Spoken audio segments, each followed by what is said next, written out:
आप सभी का मेरे चैनल पे स्वागत है। आज के इस वीडियो में हम बात करेंगे मंथली इनकम स्कीम के बारे में। जैसे आप सबको पता है, मंथली इनकम स्कीम एक लमसम अमाउंट जो आप डिपॉजिट करते हैं, उस अमाउंट पर आपको हर महीने इंटरेस्ट मिलता है। जब आपको वो इंटरेस्ट मिलता है तो सवाल आता है कि क्या आपको वो अमाउंट कहीं और इन्वेस्ट कर सकते हैं और क्या वहां पे आपको ज्यादा रेट ऑफ इंटरेस्ट मिलेगा। यानी अगर इस एमआईएस अमाउंट को क्या आप आरडी में, सेविंग्स अकाउंट, एनएससी या टर्म डिपॉजिट में अगर आप डिपॉजिट करेंगे तो आपको ज्यादा रेट ऑफ इंटरेस्ट मिलेगा। तो काफी कंफ्यूजन में आ जाते हैं कि आपको कहाँ पे इन्वेस्ट करना है। तो इस वीडियो में मैं आपको सिंपल कैलकुलेशन करके बताऊंगी कि कहाँ पे आपको इन्वेस्ट करना है। लेटेस्ट इंटरेस्ट रेट है 7.4% और सेविंग्स अकाउंट में आपको 4% का इंटरेस्ट मिलेगा। यानी आपका एमआईएस अमाउंट जो आप इन्वेस्ट आपने किया है उसके ऊपर आपको हर महीना जो इंटरेस्ट मिलता है वो आपके एसबी अकाउंट में जमा हो जाता है और उस अमाउंट पर आपको 4% का इंटरेस्ट मिलता है।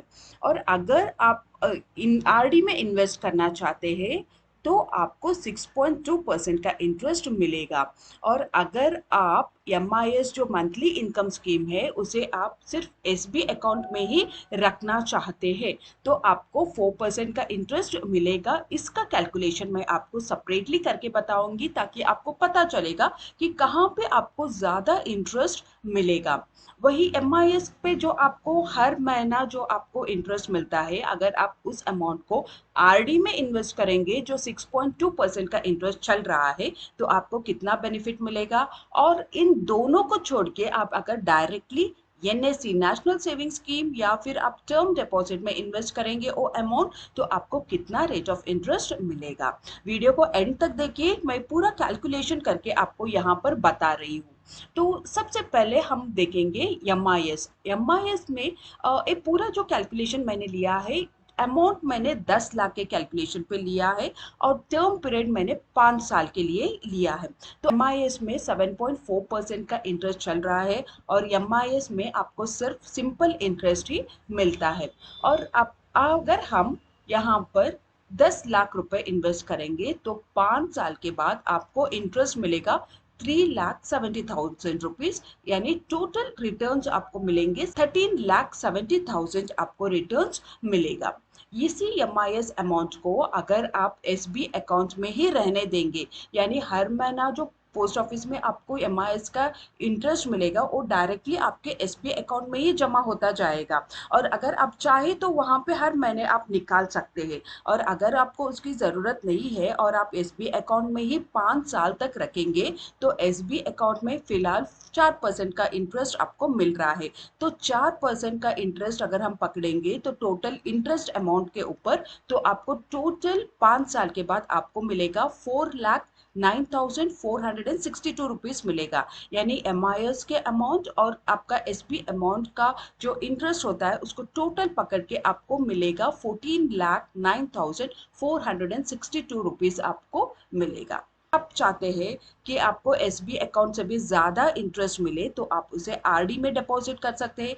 कई सारे लोग जो एमआईएस से जो हर महीना इंटरेस्ट मिलता है वो इंटरेस्ट अमाउंट को एसबी अमाउंट से डायरेक्टली आरडी में डिपॉजिट करते हैं। और आरडी में इंटरेस्ट चल रहा है 6.2% का चल रहा है। तो अमाउंट हमारा एमआईएस में 10 लाख हमने इन्वेस्ट किया है और हर महीने अगर आप आरडी में इन्वेस्ट करते जाएंगे तो 5 साल के बाद वो इंटरेस्ट अमाउंट हो जाता है 4,34,347 रुपीज आपको मिलता है। यानी टोटल 5 साल के बाद आपको 14,34,347 रुपीज आपको मिलता है। ये रहा कैलकुलेशन। एसबी अकाउंट में ही पड़े रहेगा आपका पैसा तो आपको इतना अमाउंट मिलेगा। अगर आप उसे आरडी में डिपॉजिट करेंगे तो आपको मिलेगा 14,34,347 रुपीज। अगर ये दोनों छोड़ के अगर आप सोचते हैं किसी और स्कीम में अगर आप इन्वेस्ट करेंगे तो क्या आपको ज्यादा रेट ऑफ इंटरेस्ट मिलेगा, तो जी हाँ, अगर आप एफडी में, अगर एमआईएस के बदले अगर आप एफडी में इन्वेस्ट करेंगे तो एफडी में आपको क्वार्टरली कंपाउंडिंग इंटरेस्ट मिलता है। तो अगर आप एफडी में 10 लाख रुपए इन्वेस्ट करेंगे तो आपको 7.5% जो क्वार्टरली कंपाउंडिंग होके 5 साल के बाद आपको मिलेगा 4,35,629 रुपीज, यानी 5 साल के बाद आपको टोटल रिटर्न्स मिलेगा 14,35,620 आपको यहाँ पर मिल रहा है। और इससे भी अच्छा स्कीम अगर आप हम देखेंगे तो वो आपको एनएससी में अगर आप इन्वेस्ट करेंगे 7.7% का इंटरेस्ट चल रहा है, और यहाँ पर आपको ईयरली कंपाउंडिंग इंटरेस्ट आपको मिलता है।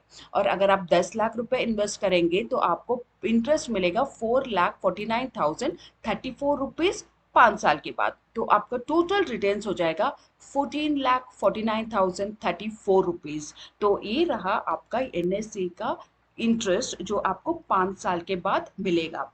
तो स्क्रीन पर आप देख सकते हैं सभी स्कीम्स का सिंपल तरीके से मैंने कैलकुलेशन करके आपको दिखाया है कि कहाँ पे अगर आप इन्वेस्ट करेंगे तो आपका कैलकुलेशन कितना हो जाएगा, आपको कितना इंटरेस्ट मिलेगा। तो यहाँ पर आप देख सकते हैं अगर आप एनएससी में इन्वेस्ट करेंगे तो आपको एनएससी प्लस एमआईएस और आरडी दोनों मिलाएंगे तो ये रहेगा उसका अमाउंट 14,34,347 आपको मिलेगा। और आपको अगर सिर्फ एनएससी में अगर आप जमा करेंगे आपका अमाउंट तो आपको 14,687 आपको ज्यादा मिलेगा एनएससी में। वही अगर आप एमआईएस और एसबी अकाउंट में ही इसका टोटल अमाउंट हम देखेंगे तो 14,09,462 मिलेगा। वही अगर हम एनएससी का देखेंगे तो आपको 39,572 आपको ज्यादा मिल रहा है। तो टोटली यहाँ पर हम देख सकते हैं कि आपको maximum benefit NSC national saving scheme में ही आपको ज्यादा बेनिफिट मिल रहा है। हालांकि आप एमएससी में डिपॉजिट करो, उसके बाद में आपको एसबी अकाउंट में डिपॉजिट करो, एसबी अकाउंट से आपको आरडी में डिपॉजिट करेंगे, फिर भी आपका जो रेट ऑफ इंटरेस्ट है वो आपको एंड ऑफ 5 इयर्स 5 साल के बाद आपको कम पैसे ही आपको रिटर्न्स में मिल जाएगा। लेकिन अगर आप एनएससी में एक ही बार आप इन्वेस्ट करेंगे तो 5 साल के बाद आपको 39,572 आपको ज्यादा मिलेगा। तो मेरे ख्याल से एनएससी सबसे अच्छा स्कीम है जहां पर आप आराम से डिपॉजिट कर सकते हैं।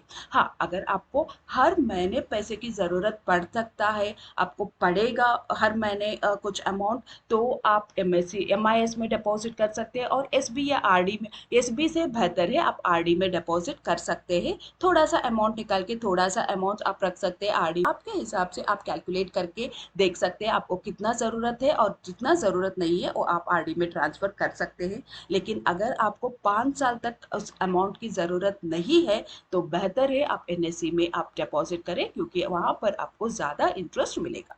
और अगर आपको ये वीडियो कुछ इन्फॉर्मेटिव लगा तो इसे चैनल को सब्सक्राइब ज़रूर कर लीजिए, क्योंकि ऐसे लेटेस्ट अपडेट्स रेगुलरली मैं आपके लिए लेके आती रहती हूँ।